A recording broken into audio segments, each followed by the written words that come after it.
Alors, bonsoir à tous. Bienvenue à cette séance extraordinaire du 13e jour du mois de mai 2019.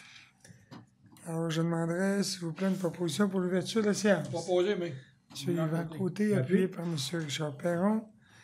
Au point 2, lecture et adoption de l'ordre du jour, M. le directeur général. Oui. Alors, au point 1, ouverture de la séance. Point 2, lecture et adoption de l'ordre du jour. Point 3, sujet à l'ordre du jour. 3.1, soumission, nivelage et rechargement granulaire des chemins. 3.2, programme d'aide à la voirie locale, volet redressement des infrastructures routières locales. 3.3, autorisation ClickSecure. 3.4, navire de croisière sur le fjord du Saguenay, projet de conclusion d'une entente avec Ville Saguenay, budget. 3.5, engagement municipal relativement à l'acquisition des terrains dans le cadre du projet d'assainissement des eaux usées. 3.6, projet agro-touristique de M. Pierre-Luc Gagné. 3.7, adoption du règlement 19.361 abrogeant le règlement 18.341, règlement harmonisé concernant la prévention et sécurité incendie. 3.8, règlement d'emprunt 18.345, demande d'emprunt temporaire à la Caisse des Jardins du Bas-Saguenay. 3.9, dérogation mineure DM 2019-05, piscine M. André Martel. 3.10, dérogation mineure DM 2019-06, garage M. André Martel. 3.11, demande de dérogation mineure DM 2019-07, garage organisation. 3.12, demande pour une capitainerie sur le quai, organisation. 3.13, vente terrain, lot 10-28, développement du Mont-Édouard. 3.14, centre communautaire La Petite École, demande d'un air climatisé pour le local à rassembleuse. 3.15, centre communautaire La Petite École, demande d'une prise de courant extérieure. 3.16, dépôt du certificat relatif au déroulement de la procédure d'enregistrement des personnes habiles à voter, règlement 19.353 de zonage. 3.17, dépôt du certificat relatif au déroulement de la procédure d'enregistrement des personnes habiles à voter, règlement 19.355 de lotissement. 3.18, présentation du rapport financier 2018 consolidé. 4, période de questions. 5, fermeture de la séance. Alors, quelqu'un propose l'adoption de l'ordre du jour. M. Victor Boudreau, appuyé. M. Richard Perron. Alors, 3.1, soumission, nivelage et rechargement granulaire de chemin.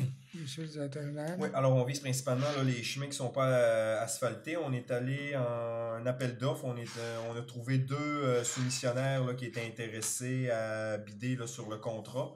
Donc, on parle de rechargement granulaire aussi de nivelage là, au niveau des chemins. Donc, la soumission la plus basse, c'était Éric Côté, sable et gravé pour une somme de 36 596 plus taxes, qui fait un total de 42 076 et 25. Je propose. Proposé par M. Anicette Gagné, appuyé par M. Richard Perron. 3.3, autorisation ClickSecure. Non, on est à 3.2. 3.2. Oui. Programme d'aide à la voirie locale, volet redressement des infrastructures routières locales. Oui, alors c'est simplement, on doit repasser une nouvelle résolution. On fait une demande là, dans le cadre du RIRL là, pour revoir l'asphaltage entre le quai municipal et le camping. Et là, il y a quelques modalités là, du programme là, au niveau du ministère des Transports qui ont changé et certains libellés dans leur résolution là, ont changé. Donc, ils voulaient qu'on repasse une nouvelle résolution, que ce soit conforme à leur nouvelle programmation. Donc, ça dit majoritairement les mêmes lignes là, qu'on avait là, dans la précédente, mais avec des libellés différents. Je propose. Proposé par Mme Chloé Bonnet. Je vais appuyer. Appuyé par M. Éric Thibault. 3.3, autorisation ClickSecure. Oui, alors, c'est tout simplement, on avait déjà passé ce point-là pour autoriser Mme Boudreau, là, qui est secrétaire trésorière adjointe, là, à avoir accès au ministère du Revenu du Québec. Et là, j'ai eu un téléphone comme quoi, moi, je devais être autorisé avant que Mme Boudreau le soit. Donc, il faut simplement passer une résolution pour m'autoriser moi aussi au niveau du ministère du Revenu. On va le proposer. M. Yvan Côté propose, appuyé par M. Victor Boudreau. 3.4, navire de croisière sur le fjord du Saguenay. Projet de conclusion d'une entente avec Ville Saguenay. Alors, c'est pour autoriser un budget. En fait, on sait que c'est la Régie intermunicipale de sécurité incendie qui traite le dossier pour les 4 municipalités, c'est-à-dire Petit-Saguenay, Saint-Jean-Viatanté et Saint-Félix. On sait que Félin-Boileau, bien évidemment, n'en fait pas partie. Dans le cadre des croisières internationales, il faut qu'il y ait vraiment une entente ou un protocole d'entente avec les municipalités et villes de Saguenay. Alors, c'est pour nous accorder un budget pour avoir recours à au service juridique d'un avocat pour pouvoir nous appuyer dans la démarche là, avec Ville de Saguenay. Je vais le proposer. Proposé par M. Éric Thibault. Appuyé. Appuyé par M. Victor Boudreau. On parle d'une somme maximale de 2575 dans notre code-part relativement à ça. Ça devrait pas dépasser ça. C'est beau. 3.5, engagement municipal relativement à l'acquisition des terrains dans le cadre du projet d'assainissement des eaux usées, M. le directeur général. Oui, alors, dans le cadre de notre projet d'assainissement des eaux usées, on a fait une demande de CA au niveau du ministère de l'Environnement et là, actuellement, eux veulent avoir des garanties de la municipalité comme quoi on va acquérir les terrains. On sait qu'on a déjà fait un droit de réserve. On a déjà donné un mandat aussi là, à Provost sans façon là, pour non seulement évaluer les terrains, mais aussi négocier les prix. Donc, dans le fond, on vient simplement demander au conseil là, de s'engager à acquérir les terrains là, avant là, qu'on débute le projet là, pour s'assurer qu'il n'y ait pas de problématique relativement à ça. Et aussi d'obtenir, on dit, là, toutes les servitudes nécessaires pour la construction et l'opération du nouveau système d'assainissement.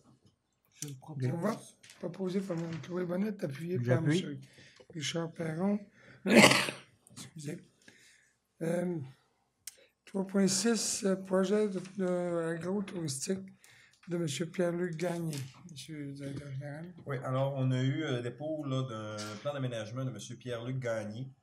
Dans ce cadre-là, M. Gagné a déjà fait une demande à la CPTAQ. C'est un projet agro-touristique et la CPTAQ a accepté certains aspects du projet.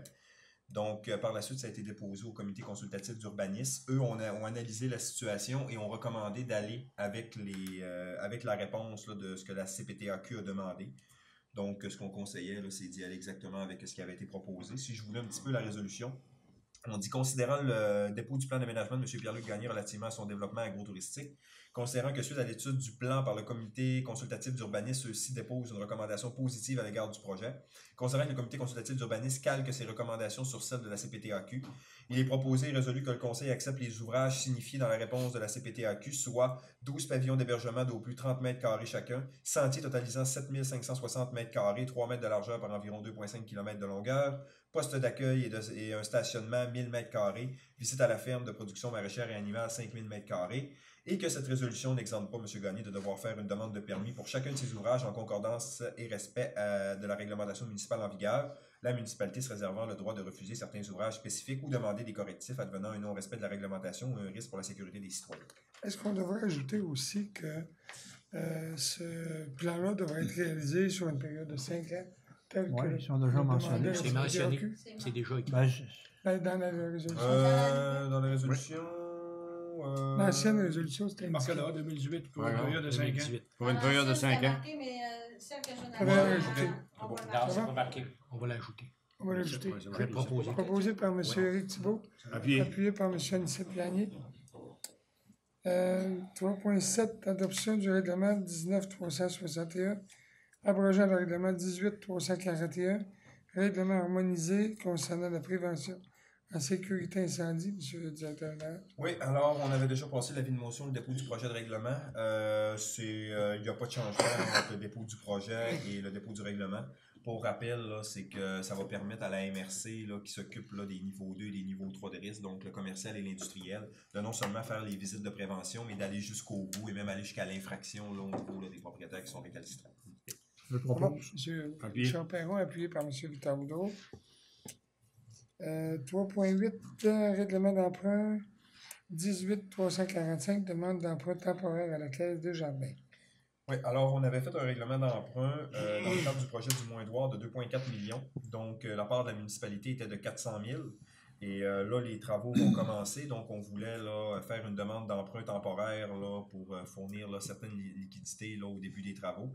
Et par la suite, là, dans le courant de l'été, là, on va procéder à l'emprunt à long terme. Bon. Oui, je propose. Proposé, oui. M. Richard Perron, appuyé par M. Yvan Côté. 3.9, dérogation mineure DM 2019-5, piscine M. André Martel.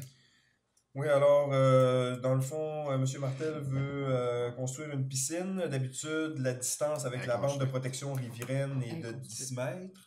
Elle est déjà construite. Oui, ok, elle est déjà construite. Elle est déjà construite. Donc, la bande de protection est 10 mètres et M. Martel là, est à 8,15 mètres. Là, donc, il y a une différence de 1,85 mètres. Donc, on a une recommandation favorable du CCU, là, comme quoi accepter là, la différence. Appuyé Je par, propose. proposé par M. Anicette Gagné, Oui. appuyé par M. Éric Thibault. Il devra Remis. remettre Oui, oui. zone Oui, végétale. oui, excusez, oui. La végétation. Oui, Oui. vous avez raison. 3.10, dérogation mineure, DM 2019-6, garage de toujours M. André Martel. Oui, alors, c'est ça, M. Martel, un garage, et là, il est carrément là, sur la ligne là, avec la coopérative de solidarité, les ateliers coopératifs du Fjord. Donc, lorsque le dossier a été déposé au CCU, il était d'accord de réduire la marge latérale à 0, mais à la condition qu'une servitude de tolérance soit accordée par le propriétaire voisin, soit la coopérative de solidarité des ateliers coopératifs du Fjord. Comment? Ça a été accordé, je pense. Oui. De ce que j'ai entendu.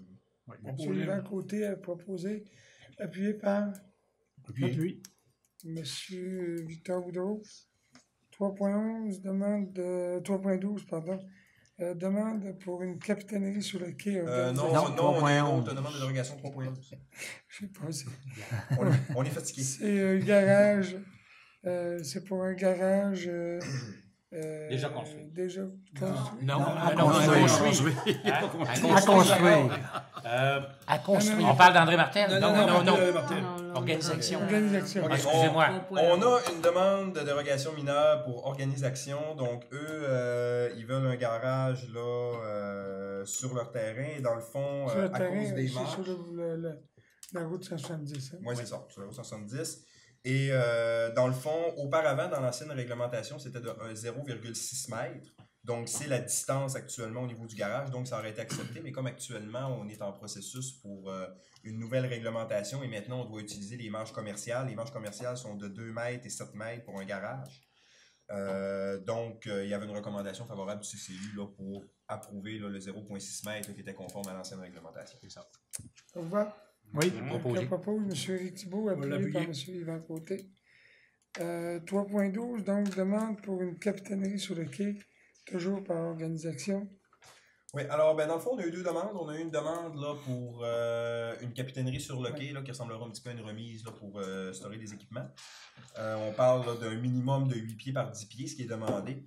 Et par la suite, on demande aussi là, de revoir la disposition du quai municipal là, pour faciliter l'organisation, veulent faire des croisières là, pour des excursions baleines. Donc, après discussion avec le conseil, donc ce qui a été décidé, je vais vous lire la résolution. On dit, considérant que la municipalité a reçu le 23 avril dernier une demande d'organisation voulant installer une capitainerie sur le quai d'un minimum de 8 pieds par 10 pieds, considérant qu'Organisation demande aussi au conseil de revoir la disposition de son quai municipal afin qu'Organisation puisse accueillir dans les prochaines années des croisiéristes pour des excursions baleines, considérant que le quai municipal a un espace limité et est très achalandé en période estivale, considérant que la municipalité a déjà donné son aval à un projet d'halte gourmande et à de l'animation sur le quai pour la période estivale 2019, il est proposé et résolu que le conseil municipal refuse la demande de capitainerie sur le quai et que le conseil mandate les travaux publics à proposer, le cas échéant, des alternatives quant à la localisation de la capitainerie et que le conseil mandate l'administration municipale à évaluer la possibilité de revoir la configuration du quai en termes d'investissement, de faisabilité et de coût. Ça va? Oui. Quelqu'un a fait la Je proposition. propose. M. Chaperon, appuyé par M. Victor Boudreau. 3.14. 13, oui. Vente de terrain, développement au Moindor, 10-28. Le lot 10-28, oui. Oui. Donc, on avait passé le 23 avril une résolution, là, M. Comte-Tremblay mettait en vente un de ses terrains dans le développement du Mont-Édouard, les 65 terrains. Et dans le fond, ce qu'on voulait, on voulait que le nouvel acheteur respecte les mêmes clauses du développement que l'actuel propriétaire. Et on avait aussi écrit que la vente de ce terrain ne soit faite à aucun propriétaire adjacent parce qu'on voulait éviter là, une situation de lotissement qui ferait en sorte qu'on perdrait là, une construction là, au niveau du développement. Et la chance étant de notre côté, l'acheteur est un propriétaire d'un terrain adjacent. Donc, j'ai discuté un petit peu avec le monsieur. Dans le fond, ce qu'on voudrait changer, là, la dernière phrase, au lieu de dire « la vente de ce terrain ne soit faite à aucun propriétaire adjacent », on voudrait la changer pour « qu'aucun lotissement ne soit permis avec un terrain adjacent ». Par la suite, nous, on va faire des vérifications là, avec nos services juridiques et on va regarder de quelle manière là, est-ce qu'on peut mettre un interdit là, pour que s'il achète le terrain adjacent, là, qu'il ne puisse pas faire de lotissement. Ça va? Oui. Quelqu'un a fait la Je proposition? propose. M. Richard Perron, appuyé par M. Yvan Côté. Centre communautaire de la Petite École demande d'un air climatisé pour le local La Rassembleuse. Donc, c'est une demande là, qui nous avait été formulée lorsqu'on avait fait le budget en 2000, vers l'automne 2018 à peu près. Donc, on l'avait reporté. Donc, la demande nous a été resoumise. Le conseil municipal, là, ce qu'on a discuté, là, c'est qu'on était d'accord et qu'on voulait mandater les travaux publics. Donc, c'est la municipalité qui va payer pour l'air climatisé, qui va l'installer vu que c'est une bâtisse municipale. Quelqu'un propose? Mme Chloé Bonnette, appuyée par M. Anicette Gagné. Oui. Centre communautaire de la Petite École, une prise de courant extérieur. Oui.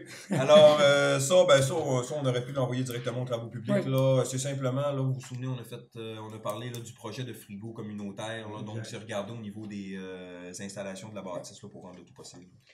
Donc, c'est de mandater les étant donné que c'est sur la table, quelqu'un propos, monsieur? Yvan Côté, appuyé par Mme Chloé Bonnette. 3.16. Dépôt du certificat relatif au déroulement de la procédure d'enregistrement des personnes habiles à voter. Règlement 19.353 de zonage. Donc, on a fait l'ouverture des personnes habiles à voter. La date, c'était... elle n'est pas écrite. Nick, on a fait ça, là. C'est jeudi passé. Ouais, jeudi la semaine passée, donc on était là. 14, 13, 12, 11, 19. Donc, on était le 9 mai. Et on n'a eu aucune signature, donc le règlement de zonage là, ne fera pas l'objet d'un scrutin référendaire là, dans le municipalité. Résolution là-dessus. Non, c'est simplement un dépôt. Un dépôt. 3.17, dépôt toujours du certificat relatif au déroulement, toujours de la procédure d'enregistrement des personnes habiles à voter dans le règlement 19.355 sur le lotissement. Oui, alors c'est exactement la même chose. On a fait le zonage, on a fait le lotissement aussi le 9 mai. Et encore une fois, là, on n'a eu aucune signature, donc le règlement de lotissement là, ne fera pas l'objet d'un scrutin référendaire. Parfait. Alors, 3.18, présentation du rapport financier 2018 consolidé. Oui. Le directeur général. Alors, on va se déplacer on va s'asseoir. Quelque peu. Je vais prendre la baguette. Attention, on va parler. On est bon voir là. Attention à mon fil. Ah, là, c'est On n'entendra pas. Je parle fort. Non? Ah, ben oui, je vais aller. Je pense que c'est mieux d'aller. Non, je vais aller où?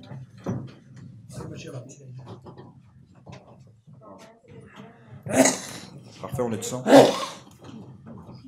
D'accord, donc, rapport financier 2018 consolidé.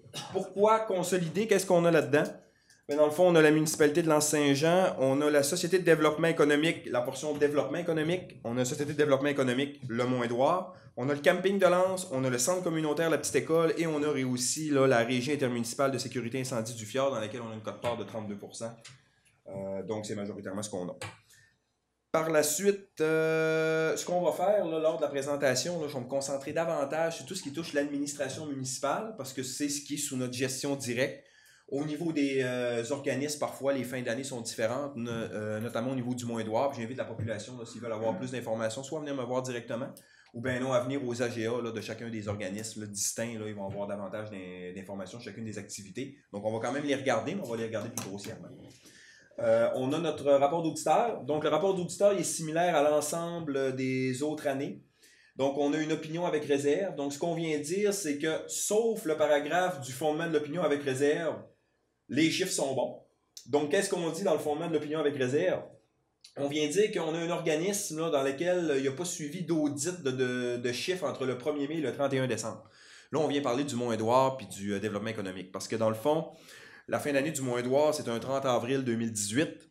Donc, on a eu un audit des états financiers. Donc, de janvier à décembre, on couvre de janvier à avril. Ça a été audité. Mais de mai à décembre, on a fait un travail d'intérimaire. On a classé les chiffres, mais ça n'a pas fait l'objet d'un audit. Donc, ce que les comptables viennent dire, pour cette portion-là, dans cet organisme-là, comme ça n'a pas été audité, ben, on ne peut pas émettre d'opinion relativement à ça. Donc, c'est une réserve là, qu'on a là, à chaque année. Donc, on va descendre. On va tout de suite aller au niveau des chiffres. Ce qui intéresse les gens.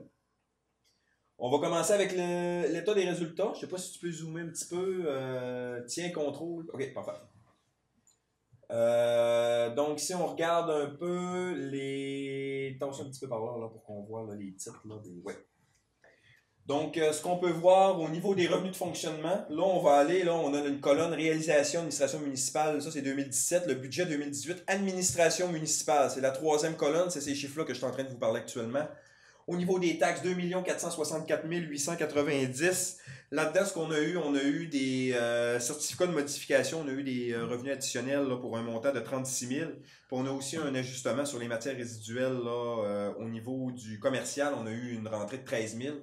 L'estimé avait été fait juste sur le résidentiel, mais il y avait une petite portion commerciale, fait que ça a permis là, de rentrer un petit peu plus de revenus. Compensation tenant lieu de taxes, ça ressemble pas mal au niveau des années passées. La différence, c'est qu'on avait reçu un peu plus l'année passée, puis on a fait suivre le budget en 2018, mais en 2017, on avait encaissé des montants qui avaient trait à 2016, qui n'a pas été le cas en 2018. Au niveau des revenus de transfert, là, on voit entre le budget, là, puis on avait 317 000 de budget, on est à 88 000. C'est tout simplement qu'on doit éliminer certains montants. On reçoit des montants, par exemple, du transport adapté, puis nous, on est juste une boîte à mal. Fait qu'il faut enlever ces revenus-là. Même chose au niveau du FDT. Donc, majoritairement, ce qu'on a dans le 88 000, là, qui n'était pas vraiment planifié, on a des revenus au niveau de la Grande Ourse et du Grand Défi pour à peu près 11 000. On a refacturation salaire à Rivière-Éternité pour à peu près un 7 800. On sait que notre directeur des travaux publics rend des services d'urbanisme là, à Rivière-Éternité. Et ensuite, on a une refacturation des assurances là, entre le camping et le Mont-Édouard pour un montant de 33 000. Si on continue, après ça, je suis dans service rendu. Donc, dans service rendu, les principaux points, j'ai des hausses de revenus au niveau du quai municipal pour un montant de 30 000. Et je pense que c'est pas mal ça. Le reste, après ça, c'est les honoraires de gestion. Imposition de droit. Un petit peu plus haut que le budget. J'ai 61 484. C'est majoritairement les mutations, là, ce qu'on appelle la taxe de bienvenue. Donc, on a eu un montant d'à peu près 23 000. Là, on avait un budget de 30 000. Puis on a fini à près de 53 000. Au niveau des au niveau des amendes et pénalités, 1463, on va le passer rapidement. Dans les autres revenus d'intérêt, on a un montant de 34 000. Ça, c'est majoritairement les intérêts là, qu'on encaisse là, quand on a des subventions gouvernementales qui nous payent sur plusieurs années. La portion capitale s'en va contre les remboursements de dette à long terme et l'intérêt s'en va là, dans nos revenus de fonctionnement parce que la dépense d'intérêt est dans les revenus de fonctionnement et dans les dépenses. Ensuite, dans les autres revenus, on voit qu'on a un montant quand même assez élevé. Là, on a près de 400 000. Majoritairement, c'est parce qu'on a transféré des immobilisations à la région, on a transféré notre camion incendie, on a aussi transféré quelques équipements, à peu près 58 000. Et on a aussi transféré un VTT au Mont-Édouard, donc ça nous a créé un gain comptable de 152 000.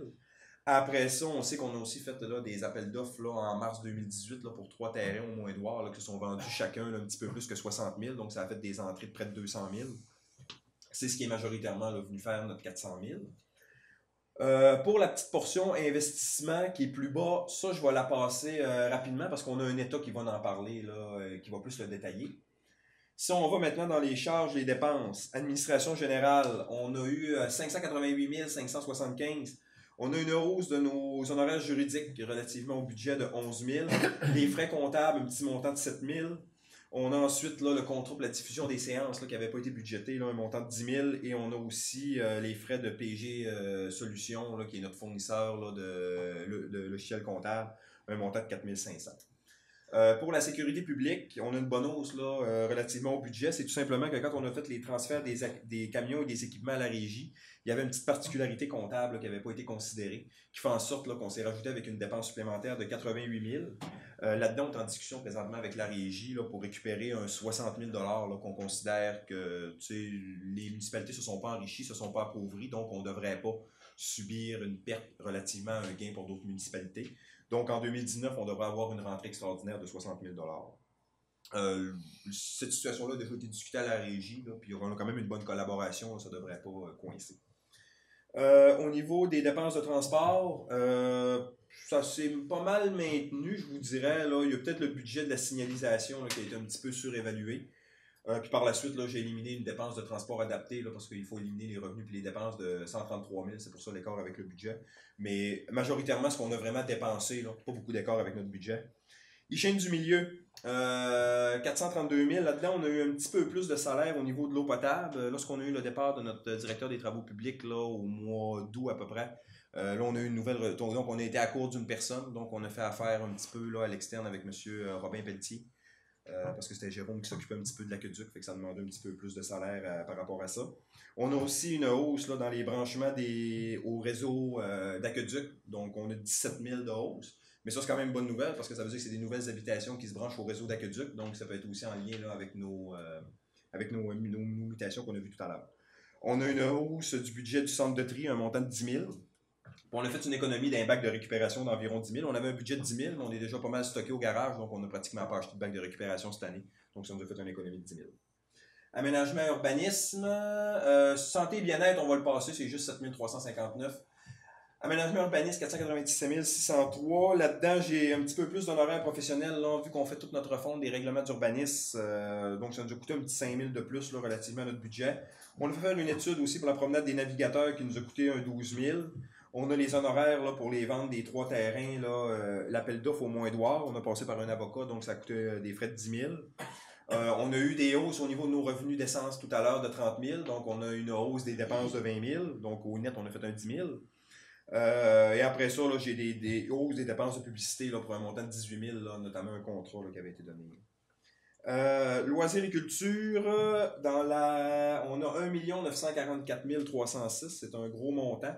Il faut comprendre que là-dedans, on a les honoraires de gestion du Mont-Édouard là, qui comptent pour environ 1 million. Donc, on a un revenu d'1 million, puis on a une dépense d'1 million, parce qu'on donne des honoraires de gestion équivalents aux revenus qu'ils génèrent. Donc, au final, on ne s'enrichit jamais avec ça, mais ça fait gonfler les chiffres. Donc là-dedans, ce qu'on avait fait, on avait prévu un budget de 60 000 pour les fenêtres à la petite école, mais ça, on le passe par règlement d'emprunt. Donc, on a sorti notre dépense de fonctionnement. Ça va être financé à long terme. On a donné un 5 000 de plus à la petite école, là, projet raconteux politique familiale. On a eu une hausse des coûts de chauffage d'environ 11 000 mais on a confiance là, qu'avec les nouvelles fenêtres, on va permettre d'économiser. Ensuite, les subventions aux organismes, on a un montant de 15 000. Notamment, là, on a une subvention spéciale de 10 000 là, qui avait été donnée à la pêche blanche en 2018 parce que c'était la première fois là, que la ZEC là, allait gérer. Et c'est à peu près ça. Après ça, les frais de financement, 122 000. Ça a pas mal suivi le budget.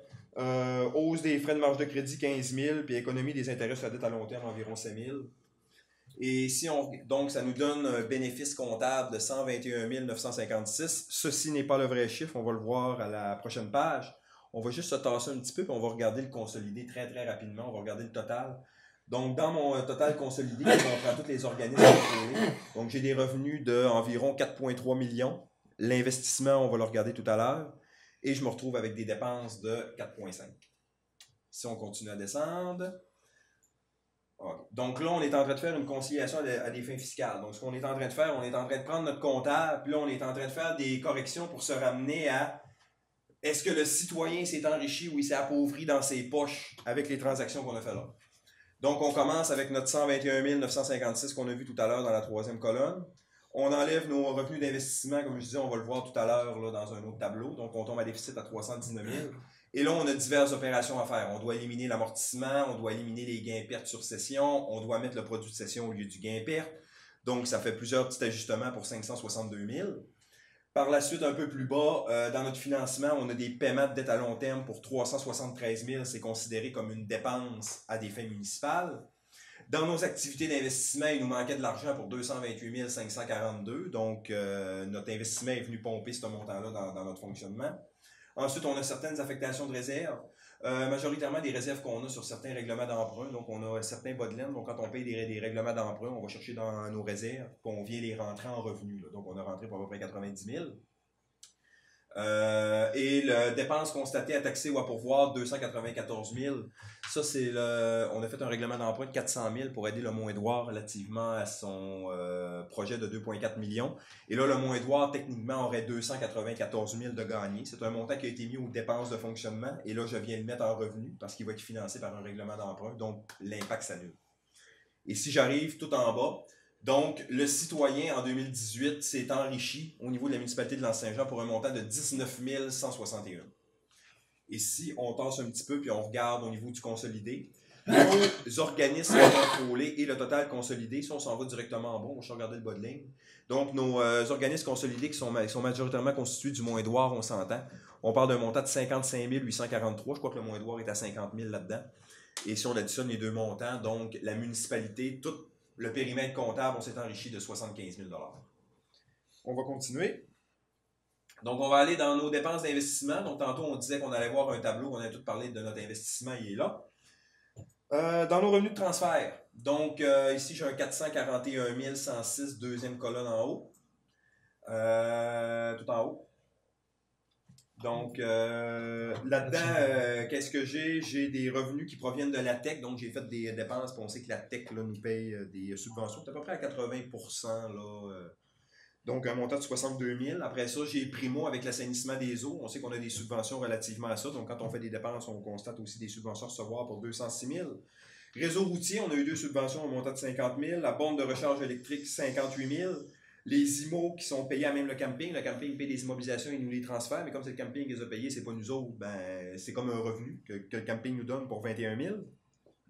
Et ensuite, là, j'ai la cote-part de l'enrichissement dans le camping de 42 000 là, avec son actif net. Ce qui donne le 441. Si on va voir les immobilisations. Dans nos acquisitions, on a dans notre administration 5 863. Ça, c'est des équipements pour la diffusion du conseil. Dans les transports, 51 451, on a des ponceaux dans Périgny, Pluvial, Faubourg, et il nous reste aussi là, quelques travaux à faire dans Vébron. Ensuite, dans l'hygiène du milieu, ben, c'est majoritairement l'assainissement des eaux. On en a pour un montant d'environ 200 000. Et par la suite, on a un petit peu de tech là, qu'on a passé là-dedans. Donc, panneau de contrôle pour la station de pompage, le ruisseau Patrice Fortin, changer des conduites fusionnées, un petit peu de frais pour les génératrices. Aménagement, urbanisme, développement économique, c'est la borne électrique, donc elle a un montant de 65 000 qui lui est attribué de dépenses. Loisirs et culture, ben, j'ai les immobilisations du camping, 21 000, et j'ai aussi les fenêtres de la petite école là, qu'on a rénovées, je pense au mois d'octobre ou novembre, pour 128 000. Si on continue après ça, prêt, placement de portefeuille, 250 000. Là-dedans, qu'est-ce que j'ai? Ben, j'ai la hausse du camping parce qu'ils se sont enrichis de 42 000, donc moi, ça m'enrichit de 42 000 au niveau de leur actif net. Et un petit peu de fling-flang comptable, là, mais comme on a transféré des actifs à la régie, je dois me créer un placement là, comme investissement initial. C'est un placement de 215 000. Donc, il a rentré là-dedans aussi. Après ça, transfert aux activités de fonctionnement. Ben là, c'est notre 228 000 qu'on a vu tout à l'heure. Donc là, il me manque de l'argent dans mon investissement pour arriver pour 228 000. Donc, je m'en vais le chercher dans mon fonctionnement. Pour ça que là, c'est un revenu. Dans la page de tout à l'heure, c'est une dépense. Réserve financière, ben là, ça balance avec notre administration générale, c'est qu'on est allé dans le fonds de roulement là, pour payer là, nos équipements de diffusion, là, donc c'est pour ça qu'il est en revenu. Ce qui fait qu'on finit avec un déficit de 130 737, mais ça, il faut comprendre que ça va être financé à long terme. C'est pour ça qu'on ne cherche pas ça aux contribuables cette année. Parce que dans le fond, ce qu'on fait, c'est qu'on a des règlements d'emprunt en cours pour ce montant-là et on va charger ça aux contribuables sur 10 ans, sur 15 ans, sur 20 ans. Donc, il est comme en stand-by dans un coin. Quand on va faire les règlements d'emprunt, ben là, on va payer ces montants-là à même nos paiements de capital là, de dette à long terme. On continue. Au niveau de la situation financière, donc, ce qui est communément appelé un bilan, trésorerie, équivalent de trésorerie, donc on était déficitaire d'un montant d'à peu près 10 000, c'est pas grand-chose. Débiteur, on a 2 310 000, qu'est-ce qu'on a là-dedans? Majoritairement des taxes à recevoir, des montants à recevoir du Moindroir et on a aussi des subventions à recevoir là, du gouvernement là, à long terme, notamment les projets FADEM, FIMR et Préco. Ensuite, on a partenariats commerciaux, 315 000. Là-dedans, j'ai 100 000 pour le camping et j'ai le 215 000 là, que j'ai parlé tout à l'heure pour la régie incendie, le transfert des immobilisations. Il faut que je me fasse un placement. Ensuite, emprunt temporaire, j'en ai pour 1 041. Là-dedans, on a la marge de crédit municipale qui est à 373 000, mais on a aussi là, de la tech et certains emprunts parapluies parce qu'on sait que quand on fait un emprunt à long terme, avant de le contracter, souvent ce qu'on a tendance à faire, on va se faire un emprunt temporaire. Donc là, on est en train de faire les travaux. Et là, ben, on utilise notre nouvelle marge de crédit pour payer les travaux. Puis quand les travaux sont terminés, là, après ça, on fait l'emprunt à long terme, on ramasse l'argent puis on paye la marge de crédit. Et là, ça tombe à long terme. Donc, c'est pour ça, là, on a quelques projets qui sont en cours, là, pour ça que c'est élevé. Créditeurs et charges à payer, majoritairement 300 000 de fournisseurs. Là-dedans, il faut savoir là, qu'on a le 130 000 à peu près à payer là, pour les fenêtres. Là. On les a payés, je crois que c'est en janvier ou février. Après ça, ben, j'ai la subvention à payer au Moindroir. C'était 400 000, c'est 294 000 de gagné. Donc ça, c'est là-dedans aussi. Après ça, les revenus reportés, pas grand-chose. C'est le fonds carrière sablière puis le fonds terrain, parc et terrain de jeu. Ensuite, la dette à long terme, 2 880 000. On va voir tantôt là, l'endettement net à long terme. Donc, on va voir plus le détail de tout ça. Dans les actifs non financiers par la suite, des immobilisations, donc on en a pour 13 300 000. Propriétés destinées à la revente, 61 000. Donc ça, c'est des propriétés que le but, c'est de les revendre. Majoritairement, là, c'est dans le développement du Mont-Édouard qu'on a ces propriétés-là. Les stocks de fourniture, 15 000, c'est surtout le stock d'essence au quai. Autres actifs non financiers, on parle de frais payés d'avance, d'assurance payée d'avance. Et par la suite, dans les excédents déficits, on va aller à l'autre page, on va voir le détail de l'ensemble de ces chiffres-là. Donc, on va aller à l'autre page. Donc, ça ici, c'est des informations qui sont consolidées. Donc, si on regarde, dans la deuxième section, ventilation des différents éléments, excédent déficit de fonctionnement non affecté. Donc, on voit qu'on est dans le trou de 778 000, mais là-dedans, il y en a 824 000 qui appartiennent à nos organismes contrôlés, notamment là, au niveau de la station de ski. Et nous, en termes d'administration municipale, on a un bas de laine de 46 000. Par la suite, l'excédent de fonctionnement affecté. Qu'est-ce qu'on a là-dedans? On a le fonds incendie de la MRC pour 9 000 $. Ensuite, là, j'ai un fonds là, aussi pour le remboursement de l'emprunt 06-238. Ça, c'est l'achat des terrains qu'on a fait dans le développement du Mont-Édouard. Donc, on a vendu suffisamment de terrains, donc on s'est fait un bas de laine par rapport à ça. Et maintenant, quand on paye le règlement d'emprunt, on va le chercher là. Dans le fond, le règlement d'emprunt est équivalent aux 115 000 $. Fait que dans le fond, il ne coûte plus rien. On continue encore. Dans les réserves financières, on a un fonds de roulement on est à 44 000, le maximum c'est 200 000. Donc ça, c'est un fonds de roulement, là, c'est comme un autre petit bas de laine là, dans lequel on peut aller chercher de l'argent si on en a besoin. Et après ça, j'ai un autre fonds réservé, là, il s'appelle système d'enneigement. Ça, c'est tout simplement qu'on a une dette à long terme pour payer le système d'enneigement au niveau de la station de ski. Et on s'est fait un bas de laine aussi là, pour être capable de payer ce règlement d'emprunt-là. Donc, dans le fond, il ne coûte rien non plus là, pour les prochaines années. On continue. Dépenses à taxer et à pourvoir dans le futur, ça, c'est une bébite. On va descendre un peu. Qu'est-ce qu'on a là-dedans? Dans le fond, au niveau de l'administration municipale, on a un montant de 294 000. C'est le montant là, qui est gagné sur la subvention de 400 000 du Mont-Édouard. Mais là, comme j'étais en consolidé, ça a été éliminé. Puis je vous dirais, là, c'est majoritairement là, un petit peu de charabia comptable. Là-dedans, là, le 58 000, là, c'est un financement de fonds de roulement qui a été fait par le Mont-Édouard lorsqu'ils ont fait leur PADA. Et gain sur transfert de partenariat, c'est quand on a transféré les actifs à la régie. On a un petit fling-flang comptable là, qui a fait un écart là, de 96 000. Ça, c'est un écart qui est permanent. Ça n'a pas nécessairement d'impact au niveau là, de la municipalité, au niveau des contribuables. Là, c'est un montant qui va rester là vitam aeternam. Ou jusqu'à ce qu'il y ait dissolution de la régie. Ensuite, financement des investissements en cours. Donc, on a un montant de 678 000. Donc, ça, dans le fond, c'est des dépenses d'investissement qu'on a faites, on attend de faire les règlements d'emprunt. C'est pour ça que ça n'a pas été chargé aux contribuables, parce que ça va être chargé aux contribuables sur les durées des règlements d'emprunt sur 10 ans, sur 15 ans. Ici, on est en consolidé, donc ça inclut aussi le Mont-Édouard en municipal. Je crois qu'en municipal, on est à peu près à 383 000, on va le voir tout à l'heure. Ensuite, l'investi net dans les immobilisations et autres actifs, ben ça, on vient voir c'est quoi notre richesse en termes d'actifs. Donc, on a 17 millions d'immobilisations. Ensuite, on vient faire quelques petites corrections. On vient diminuer ça de nos dettes à long terme qui ont servi à payer nos immobilisations. Quelques petites corrections. Qui fait qu'à la fin, on arrive à 14 millions. Donc, ça veut dire que comme richesse d'actifs comme municipalité, on a 14 millions. C'est sûr que c'est pas un chiffre, c'est pas de l'argent qu'on peut utiliser parce qu'on sait qu'on ne vendra pas notre réseau d'égouts et nos routes pour aller financer notre fonctionnement. Mais c'est quand même intéressant de voir la richesse accumulée là, dans l'ensemble de la municipalité. On continue. Et il faut comprendre que le 14 millions aussi inclut les actifs du Mont-Édouard, du camping, de la petite école et 32% des actifs de la régie. Au niveau de la dette à long terme, ce qu'on se parlait tout à l'heure, donc on a une dette à long terme de 2 880 700. Là-dedans, j'ai des investissements à financer pour 383 000. C'est le montant que je vous parlais tantôt là, pour l'administration municipale. Par la suite, je viens diminuer ça de tous les montants qui vont me servir à payer ces dettes-là. Donc, j'ai des excédents accumulés pour 115 000.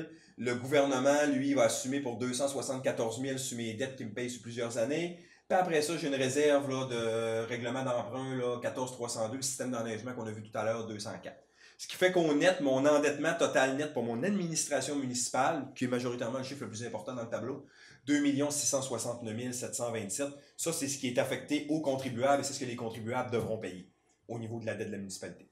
Par la suite, on vient rajouter, parce qu'on est en consolidation, donc on vient rajouter l'ensemble là, de la dette, c'est majoritairement le Mont-Édouard.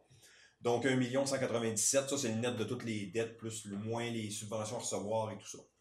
Ce qui fait un endettement net total avec les organismes contrôlés de 3 867 000. Mais encore une fois, comme j'ai dit, c'est pas 3 867 000 que les contribuables ont à payer, c'est 2 660 000. La différence, c'est le Mont-Édouard qui paye ses dettes lui-même. Ensuite, si on continue, la dernière petite feuille, je voulais quand même la mettre, c'est le taux global de taxation réelle. Dans le fond, ce qu'on vient faire, on vient prendre l'ensemble de nos revenus de taxes pour la municipalité, qui est 2 464 890. Quand on parle de l'ensemble des revenus de taxes, c'est pas juste la taxe foncière, on parle de la taxe de service, la taxe sur les dettes aussi.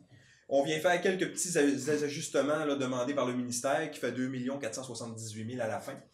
Et si on descend par la suite, ce qu'on vient calculer, on vient dire, ben, c'était quoi ma valeur moyenne de mes immobilisations dans mon année? Donc, on fait au 1er janvier au 31 décembre, puis on fait la moyenne des deux, ce qui nous donne 160 millions. Ce qui fait en sorte que si, par exemple, on n'avait pas taxé de taxes de service, on n'avait pas taxé de taxes sur les dettes, on avait juste mis un montant flat sur la valeur foncière pour l'ensemble des valeurs foncières dans la municipalité, on aurait chargé un taux de 1,544. Mais on sait que le taux actuellement en 2018 était à 1,20, là il est à 1,22. Donc, le 1,544 inclut les taxes de service, inclut les taxes sur les dettes et tout ça. Et ça fait le tour de la présentation. Merci, monsieur le directeur général.